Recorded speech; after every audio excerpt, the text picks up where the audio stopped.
Hello guys, I'm Vivek Moore. This video going to see about activity diagram. The aim is to draw a UML diagram for a given application Hostel Management System. Next we're going to see about objectivity. Activity diagrams are used to document workflow in a system from the business level down to the operation level. When looking at an activity diagram, you will notice the element from state diagram.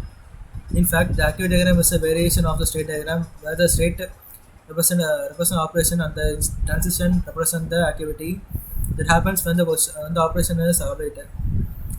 The general purpose of the activity diagram is to focus on flow driven by internal processing versus external events. Next, we're going to see about description. Activity state. Activity state mark an action by an object.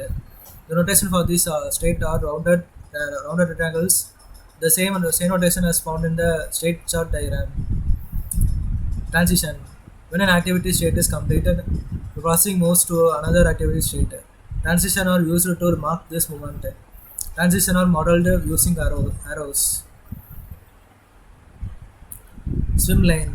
Swim lane divided activities according to object by arranging objects in column format and placing activities by that object within the column.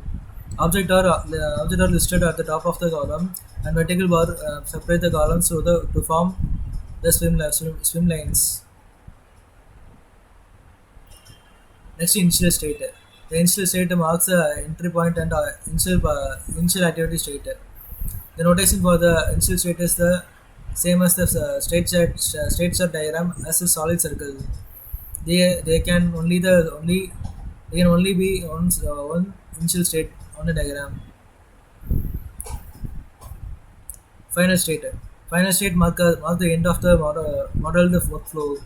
There can be multiple final state on the diagram, and these states are modeled using a solid circle surrounded by another circle.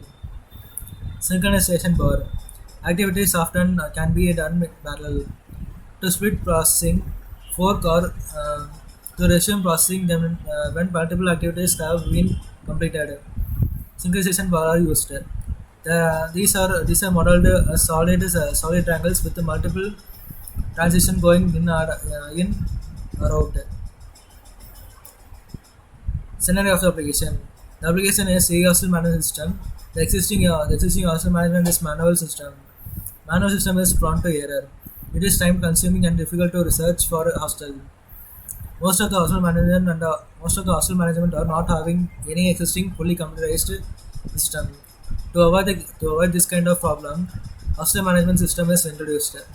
This project is useful for any kind of hostel management to manage the hostel details and to pay the hostel fee from customer, process the hostel facility details and all kind of hostel management through online.